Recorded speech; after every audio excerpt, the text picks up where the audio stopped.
मेरा नेताओं से मतभेद था तथा अब तक है। ये मेरे 28 फरवरी 1935 के सावरकर के नाम पत्र से भली भांति विदित होता है। आज भी मेरे वही विचार है। गांधी जी से मेरी शत्रुता नहीं थी। लोग कहते हैं कि पाकिस्तान योजना में उनका मन शुद्ध था। मैं ये बताना चाहता हूं कि मेरे मन में देश प्रेम के अतिरिक्त कुछ न था। मुझे इस कारण हाथ उठाना पड़ा कि पाकिस्तान बनने पर जो भयंकर घटनाएं हुई उनके उत्तरदायी केवल गांधी जी थे। मुझे ये पता था कि हत्या के बाद लोगों के विचार मेरे विषय में बदल जाएंगे। समाज में मेरा जितना आदर है वो नष्ट हो जाएगा। मैं जानता था कि समाचार पत्र बुरी तरह मेरी निंदा करेंगे, किंतु मैं नहीं जानता था कि अखबार इतने पतित हो जाएंगे कि सत्य का गला घोंट देंगे। समाचार पत्रों ने कभी निष्पक्षता से नहीं लिखा। यदि वे देश के हित का अधिक ध्यान रखते और एक मनुष्य की व्यक्तिगत इच्छाओं को कम ध्यान देते तो देश के नेता पाकिस्तान स्वीकार न करते। समाचार पत्रों की ये नीति थी कि लीडरों की गलतियों को प्रकट न होने दिया जाए। देश का विभाजन इससे सरल हो गया। ऐसे भ्रष्ट समाचार पत्रों के डर से मैंने अपने निश्चय की दृढ़ता को विचलित नहीं होने दिया। कुछ लोग कहते हैं कि यदि पाकिस्तान न बनता तो आजादी न मिलती। मैं इस विचार को ठीक नहीं मानता। लीडरों ने अपने पाप को छिपाने के लिए ये बहाना बनाया है। गांधीवादी कहते हैं कि उन्होंने अपनी शक्ति से स्वराज्य पाया। यदि उन्होंने अपनी शक्ति से स्वराज्य लिया है तो उन्होंने हारे हुए अंग्रेजों को पाकिस्तान की शर्त क्यों रखने दी और शक्ति से क्यों न रोका? मेरे विचार से महात्मा और उनके अनुयायियों की एक ही पॉलिसी रही, और वो ये कि पहले यवनों की मांग पर विरोध दर्शाना, फिर हिचक दिखाना और अंत में आत्मसमर्पण कर देना। इसी प्रकार पाकिस्तान की रूपरेखा स्वीकार कर ली गई। 15 अगस्त 1947 को छलपूर्वक पाकिस्तान स्वीकार कर लिया गया।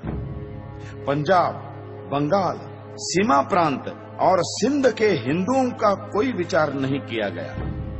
देश के टुकड़े करके एक मजहबी धर्मनिष्ठित मुस्लिम राज्य बना दिया गया। मुसलमानों को अपने अराष्ट्रीय कार्यों का फल पाकिस्तान के रूप में मिल गया। गांधीवादी नेताओं ने उन लोगों को देशद्रोही सांप्रदायिक कहकर पुकारा जिन्होंने पाकिस्तान का विरोध किया था, और पाकिस्तान स्वयं स्वीकार करके जिना की सब बात मान ली। इस दुर्घटना से मेरे मन की शांति भंग हो गई। पाकिस्तान बनाने के बाद कांग्रेस सरकार पाकिस्तान के हिंदुओं की रक्षा करती तो मेरा क्रोध शांत हो जाता। मैं नहीं देख सकता था कि जनता को धोखा दिया जाए। करोड़ों हिंदुओं को मुसलमानों की दया पर छोड़कर गांधीवादी कहते रहे कि हिंदुओं को पाकिस्तान से नहीं आना चाहिए और वही रहना चाहिए। इस प्रकार हिंदू मुसलमानों के चंगुल में फंस गए और विकट विपत्तियों के शिकार हुए। जब मुझे इन घटनाओं की याद आती है तो मैं कांप उठता हूं। प्रतिदिन सहस्त्रों हिंदुओं का संहार होता था। 15,000 सिखों को गोलियों से भून दिया गया। हिंदू स्त्रियों को नग्न करके जुलूस निकाले गए। उनको पशुओं की भांति बेचा गया। लाखों हिंदुओं को धर्म बचाकर भागना पड़ा। 40 मील लंबा हिंदू निराश्रितों का जत्था हिंदुस्तान की ओर आ रहा था। हिंदुस्तान शासन इस भयानक कृत्य का कैसे भयानक निवारण करता था? उन निराश्रितों को वायुयान से रोटियां फेंक दी।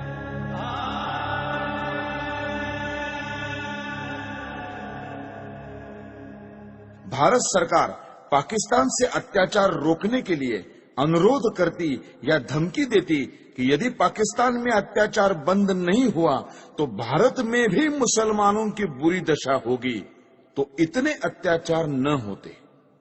भारत सरकार गांधी जी के इशारों पर चलती थी और उसकी नीति कुछ और ही थी। यदि पाकिस्तान के हिंदुओं की रक्षा के लिए समाचार पत्र कुछ लिख देते थे तो यह अर्थ लिया जाता था कि वे हिंदू मुसलमान में मतभेद फैलाने का प्रयत्न कर रहे हैं। ऐसे कार्यों को अपराध माना जाने लगा और प्रेस इमरजेंसी एक्ट की धाराएं लागू करके एक के बाद एक दूसरी जमानत मांगी जाने लगी। मुझे भी अनेक नोटिस मिले और 16,000 रुपए की सुरक्षित निधि तक मांगी गई। श्री मोरारजी देसाई के न्यायालय बयान के अनुसार ऐसी 900 घटनाएं हुई। इतना ही नहीं, जब प्रेस प्रतिनिधि मंडल मोरारजी से मिलने गया तो उन्होंने उनकी एक न सुनी। इस प्रकार मुझे आशा न रही कि गांधीवादी कांग्रेस सरकार पर शांतिमय ढंग से दबाव डाला जा सकता है। जब इस प्रकार की घटनाएं हो रही थी तब पाकिस्तान या मुसलमानों के विरुद्ध गांधी जी ने एक भी शब्द नहीं कहा। हिंदू जाति और संस्कृति को मिटाने के लिए मुसलमानों ने जो अत्याचार किए उनका मूल कारण गांधी है। यदि भारत की राजनीति को भली भांति संभाला जाता तो ऐसा हिंदू संहार कभी न होता जैसा अब हुआ, और जिसका उदाहरण इतिहास में कहीं नहीं मिलता। सबसे महत्वपूर्ण बात यह है कि मुसलमानों से संबंध रखने वाली समस्याओं में गांधी जी ने कभी जनता के विचारों की ओर ध्यान नहीं दिया। गांधी जी की अहिंसा की आड़ में इतना रक्तपात हो चुका था कि जनता पाकिस्तान के पक्ष में किसी भी विचार का स्वागत करने के लिए तैयार न थी। स्पष्ट था कि जब तक पाकिस्तान में धर्मांध मुसलमान राज्य है तब तक भारत में शांति नहीं हो सकती। फिर भी गांधी जी इस प्रकार का प्रचार कर रहे थे और इस तरह के विचार पाकिस्तान के पक्ष में फैला रहे थे जैसा कर सकने में कोई कट्टर लीगी नेता भी सफल न हो पाता। इन्हीं दिनों में उन्होंने आमरण अनशन की घोषणा करते हुए जो शर्तें रखी वे सब भी केवल हिंदुओं के विरुद्ध और मुसलमानों के पक्ष में थी। गांधी जी के अनशन की जो शर्तें थी उनमें पहली ये थी कि दिल्ली की मस्जिदों में रह रहे हिंदू शरणार्थियों को बाहर निकाला जाए और मस्जिदें मुसलमानों को सौंप दी जाए। गांधी जी ने अपनी शर्त सरकार और अन्य नेताओं को अनशन की धमकी देकर स्वीकार कराई। जिस दिन यह घटना हुई उस दिन मैं दिल्ली में था। मैंने देखा कि किस प्रकार गांधी जी की जिद को पूरा किया गया। वे शीत के दिन थे। गांधी जी ने अनशन खोला। उस दिन वर्षा हो रही थी। ऐसी असाधारण सर्दी और वर्षा में अच्छे स्थानों पर रहने वाले लोग भी कांप रहे थे। उस समय निराश्रित शरणार्थियों के कुटुंब मस्जिदों से सर्दी के मारे कांपते हुए निकाले गए। उनकी रक्षा का कोई प्रबंध नहीं किया गया। कुछ शरणार्थी जो कुटुंब और स्त्रियों सहित बिरला हाउस गए और उन्होंने नारे लगाए, गांधी जी हमें स्थान दो। उस भव्य भवन में रहने वाले गांधी तक उन निराश्रितों की आवाज नहीं पहुंच सकी। मैंने यह दृश्य अपनी आंखों से देखा, जिसे देखकर कठोर से कठोर व्यक्ति का हृदय भी पिघल जाता। मेरे मस्तिष्क में इससे अनेक विचार आने लगे। मैंने सोचा कि क्या शरणार्थियों ने प्रसन्नता से इन मस्जिदों में डेरे डाले थे? नहीं, गांधी को भी उन स्थितियों का पूरा पता था जिनसे बाध्य होकर उन्हें अपने घर छोड़कर इन मस्जिदों की शरण लेनी पड़ी। पाकिस्तान में एक भी मंदिर या गुरुद्वारा सुरक्षित नहीं रहा। शरणार्थियों ने अपनी आंखों से देखा था कि किस प्रकार मुसलमानों ने केवल हिंदू मंदिरों और गुरुद्वारों को अपवित्र किया। जो हिंदू शरणार्थी दिल्ली शरण लेने के लिए आए थे उन्हें यहाँ कोई स्थान नहीं मिला। इसमें आश्चर्य की क्या बात है? यदि उन लोगों ने पेड़ों के नीचे और गली कूचों में न पड़े रहकर पंजाब में बीती हुई दुर्घटनाओं को स्मरण करके दिल्ली की व्यर्थ पड़ी मस्जिदों में शरण ली। मेरे विचार में इस प्रकार मस्जिदें मानवता की भलाई के लिए काम आ रही थी। गांधी जी ने यह निश्चय किया कि मस्जिदों को खाली कराया जाए, वहां उनके रहने का दूसरा प्रबंध क्यों नहीं कराया? उन्होंने पाकिस्तान के मंदिर हिंदुओं को सौंपने की मांग क्यों नहीं की? जिससे पता चलता कि गांधी वस्तुतः अहिंसा के पुजारी है, हिंदू मुस्लिम एकता के इच्छुक है और उनमें निष्पक्ष आत्मशक्ति है। गांधी ने पूरी चालाकी की और अपने अनशन को खोलने के लिए पाकिस्तान के लिए एक भी शर्त न रखी। यदि वे रखते तो संसार देखता कि गांधी जी अनशन करते हुए स्वर्ग सिधार जाते और पाकिस्तान के एक भी मुसलमान को लेश मात्र दुख न होता। उन्होंने अपने अनुभव से देख लिया था कि उनके व्रत का जिना पर कोई प्रभाव नहीं पड़ता और लीग उनकी आत्मशक्ति की परवाह नहीं करती। अंत में यह कहना अनुचित न होगा कि गांधी के फूल यानी अस्थि भारत और विदेशों की बहुत सी नदियों में बहाए गए, परंतु ये अस्थि पाकिस्तान की सिंधु नदी में नहीं बहाई जा सकी। इस संबंध में पाकिस्तान में भारत के राजदूत श्रीयुत श्री प्रकाश जी का प्रयत्न निष्फल रहा। अब 55 करोड़ रुपयों की बात लीजिए। उप प्रधानमंत्री का निवेदन देखिए। गांधी जी ने स्वयं कहा है कि किसी गवर्नमेंट से उसका निर्णय बदलवाना कठिन हो जाता है, लेकिन भारत सरकार ने गांधी जी के अनशन के कारण पाकिस्तान को 55 करोड़ रुपए न देने का अपना निर्णय बदल लिया। गांधी जी का 21 जनवरी 1948 का प्रार्थना प्रवचन देखिए। सरकार ने 55 करोड़ रुपए न देने का निर्णय जनता के प्रतिनिधि होने के नाते किया था, लेकिन गांधी जी के अनशन ने इस निर्णय को बदल दिया। तब मुझे ये ज्ञात हुआ कि गांधी जी की पाकिस्तान परस्ती के आगे जनता के मत का कोई महत्व नहीं है। अपने प्रतिवृत्त के पहले खंड के पृष्ठ 143 पर न्यायमूर्ति कपूर ने उस समय वृत्तपत्रों में छपी प्रक्रिया का एक उदाहरण दिया है। अनुच्छेद 12A-45 इस प्रकार है। बंबई के साप्ताहिक नेशनल गार्डियन ने अपने 17 जनवरी 1947 के अंक में नेहरू शासन से हिंदुस्तान की घोर वंचना, पाकिस्तान धौंस से जो पा न सका वो गांधी जी के हट्टाग्रह से पा सका, इस शीर्षक के नीचे दिया था, अपने राष्ट्रीय जनों का जिससे नरसंहार होगा वो पैसे देने का कृत्य हम नहीं करेंगे। ऐसी गर्जना चल रही थी और सरदार वल्लभ भाई के धौंस को और दबाव में भीख नहीं डालेंगे, ऐसे वीरत्व के शब्द सुनने में आते थे। इतने में ही गांधी ने अनशन करके पाकिस्तान को करोड़ों रुपए देने को नेहरू शासन को बाध्य किया। 55 करोड़ प्रदान की स्वीकृति से लोग कैसे प्रक्षुब्ध थे, इसका ये उदाहरण है। मुसलमानों ने स्वतंत्रता आंदोलन का विरोध किया, इसीलिए पाकिस्तान बना। जिन्होंने पाकिस्तान का पक्ष लिया उनको पांचवें स्तंभी कहा गया है, उनकी निंदा की गई है। परंतु मेरी दृष्टि में गांधी जी ने पाकिस्तान का पक्ष सबसे अधिक लिया और कोई शक्ति उनको रोक नहीं सकी। इस स्थिति में हिंदुओं को मुसलमानों के अत्याचारों से बचाने का एक ही उपाय था कि गांधी का अंत कर दिया जाए। गांधी जी राष्ट्रपिता के नाम से पुकारे जाते हैं, जो अत्यंत सम्मान का पद है, पर वे पिता का कर्तव्य पालन करने में असफल रहे। उन्होंने तो बड़ी निर्दयता से राष्ट्र के 2 टुकड़े कर दिए। यदि वे सच्ची आत्मा से पाकिस्तान का विरोध करते तो लीग कभी भी इतनी सुदृढ़ता से ये मांग न रख पाती और अंग्रेज पूर्ण प्रयत्न करके भी इसे न बना पाते। देश की जनता पाकिस्तान बनाने की घोर विरोधी थी, पर गांधी जी ने जनता को धोखा दिया और मुसलमानों के पाकिस्तान का पिता सिद्ध किया है।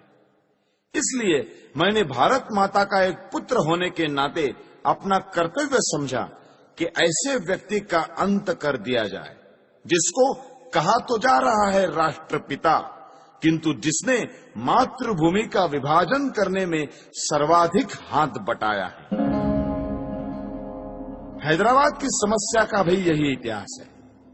निजाम के मंत्रियों एवं रजाकारों ने जो अत्याचार हिंदुओं पर किए, उनका वर्णन करने की आवश्यकता नहीं है।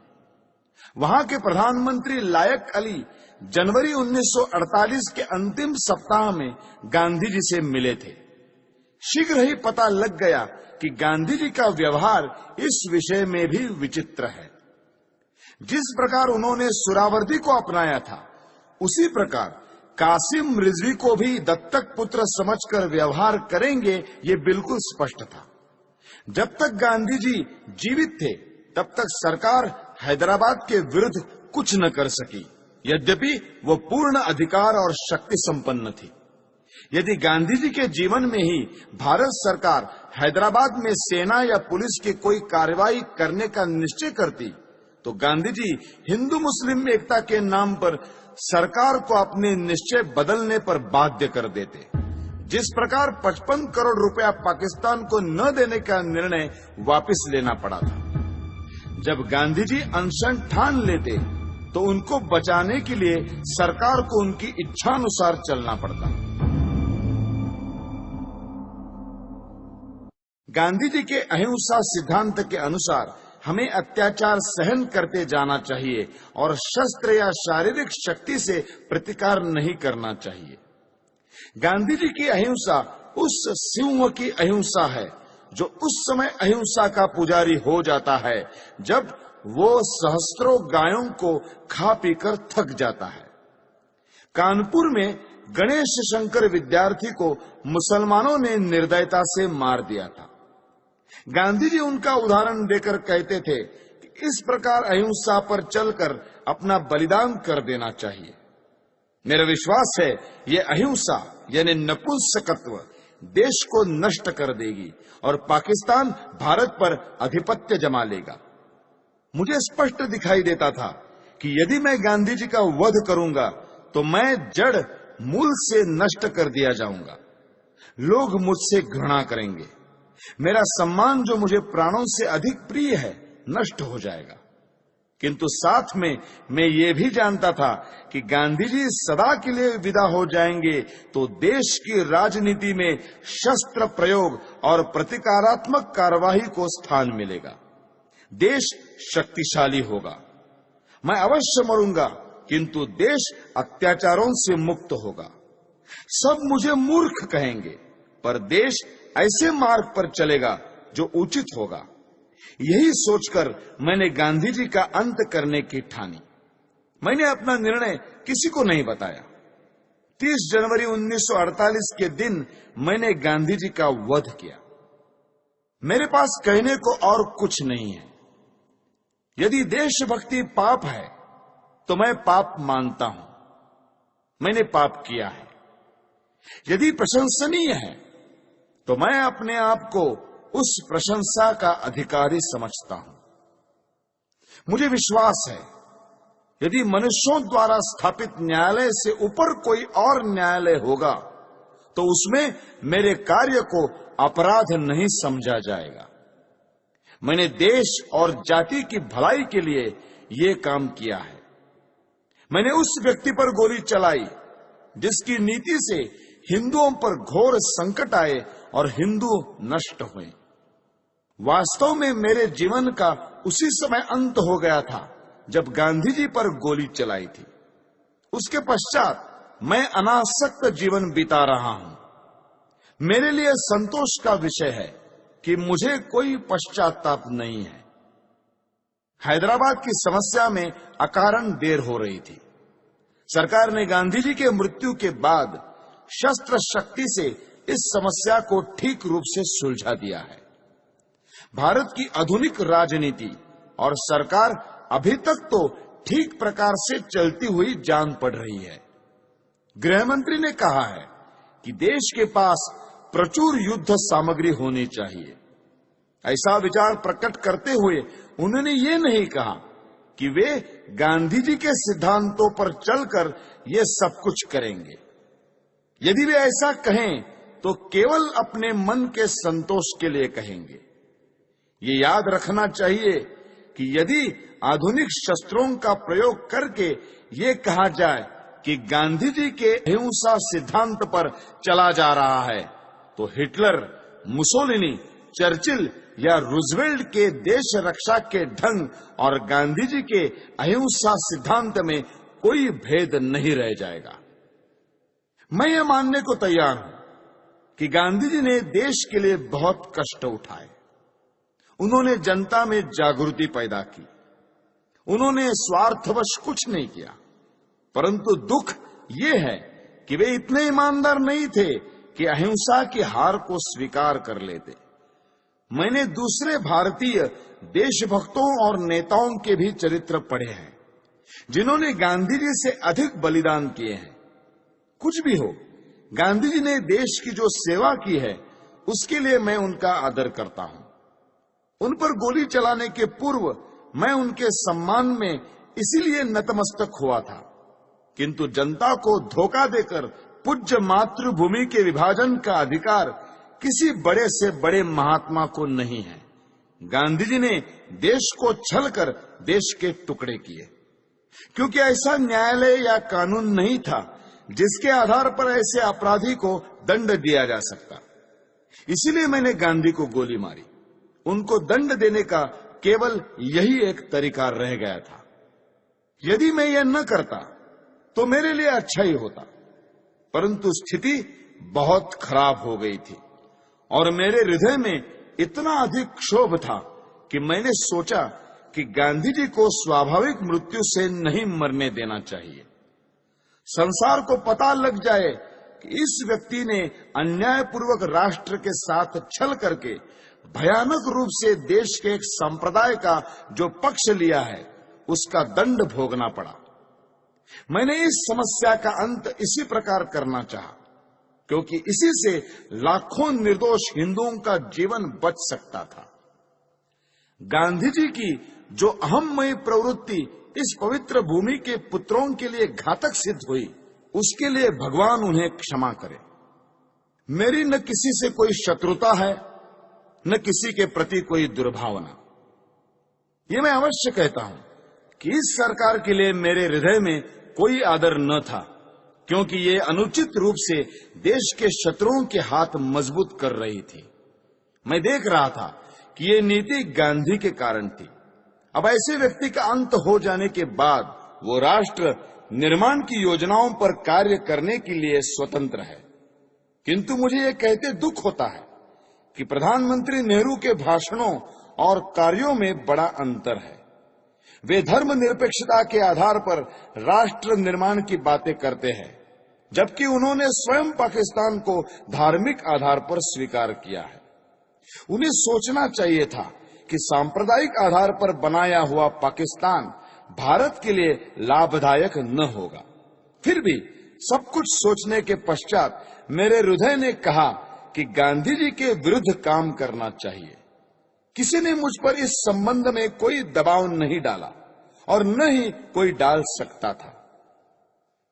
आप मेरी इस भावना को जिस प्रकार देखना चाहे देखें, और इस भावना के परिणाम स्वरूप मेरे किए हुए इस कार्य को देखकर जो दंड उचित समझे दें।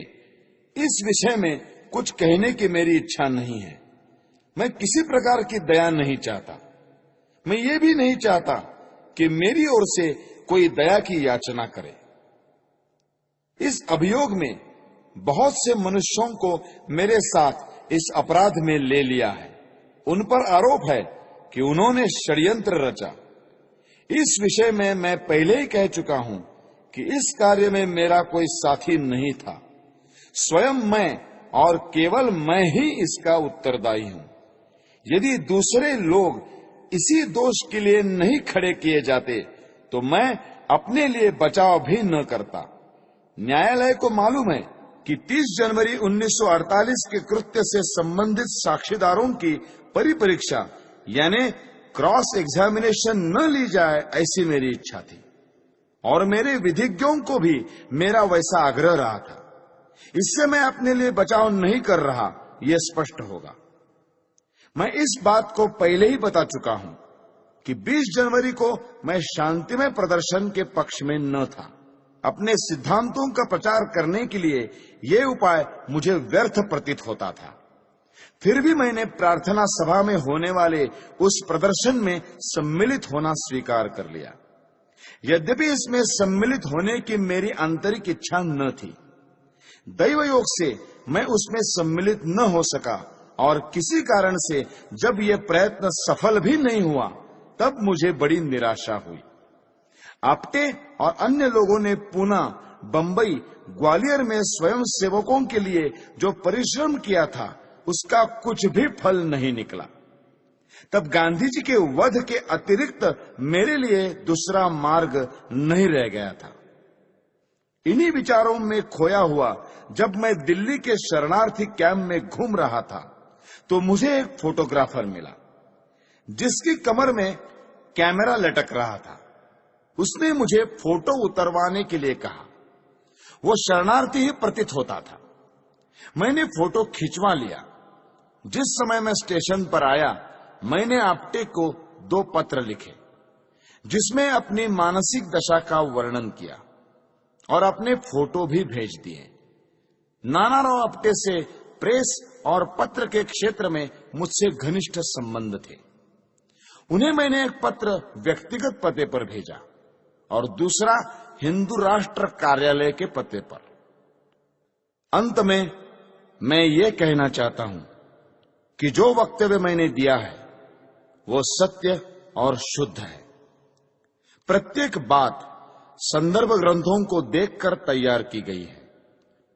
मैंने सरकारी समाचार पत्र, इंडियन ईयर बुक, कांग्रेस का इतिहास, गांधी जी की आत्मकथा, समय समय पर प्रकाशित कांग्रेस के बुलेटिन, यंग इंडिया और हरिजन की फाइलें और गांधी जी की प्रार्थना सभा के भाषणों से ये वक्तव्य तैयार करने में सहायता ली है। मैंने ये लंबा वक्तव्य इसलिए नहीं दिया है कि लोग मेरे कार्य को सराहें, बल्कि इसलिए दिया है कि लोग मेरे विचारों को भली भांति जान जाए और किसी के मस्तिष्क में मेरे विषय में कोई भ्रांत धारणा न रहे। भगवान करे हमारा देश फिर अखंड हो और जनता उन विचारों का त्याग करे जो अत्याचारी के आगे झुकने की प्रेरणा देते हैं। भगवान से यही मेरी अंतिम प्रार्थना है। मेरा वक्तव्य अब समाप्त हो चुका है। आपने इसे ध्यान से सुना और सुविधाएं दी, उसके लिए मैं कृतज्ञ हूं। जिन्होंने इस बड़े अभियोग में मुझे कानूनी सहायता दी और जो पुलिस ऑफिसर इस अभियोग से संबंधित हैं, उनके प्रति मेरे हृदय में कोई दुर्भावना नहीं है।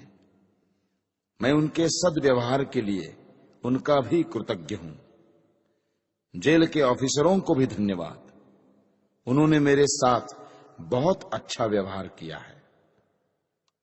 यह सत्य है कि मैंने 300-400 लोगों के बीच दिन के समय गांधी पर गोलियां चलाई। मैंने भागने का कोई प्रयत्न नहीं किया। वास्तव में भागने का विचार मेरे मस्तिष्क में आया ही नहीं। मैंने अपने ऊपर गोली चलाने का प्रयत्न भी नहीं किया। आत्मघात करने का मेरा कभी विचार न था, क्योंकि मैं अपने विचारों को खुले न्यायालय में प्रकट करना चाहता था। आलोचनाओं के बावजूद भी मैंने जो कृत्य किया उसके नैतिक पक्ष पर मेरी आत्मा कभी विचलित नहीं हुई। मुझे किंचित भी संदेह नहीं कि भविष्य में सच्चाई और ईमानदारी से इतिहास के इस अध्याय को इतिहासकार लिखेंगे तो वे मेरे कार्यों और उसके परिणाम का सही मूल्यांकन करेंगे। अखंड भारत अमर रहे। वंदे मातरम। दिल्ली, 8 नवंबर 1948। नथुराम विनायक गोडसे। अभियुक्त क्रमांक 1।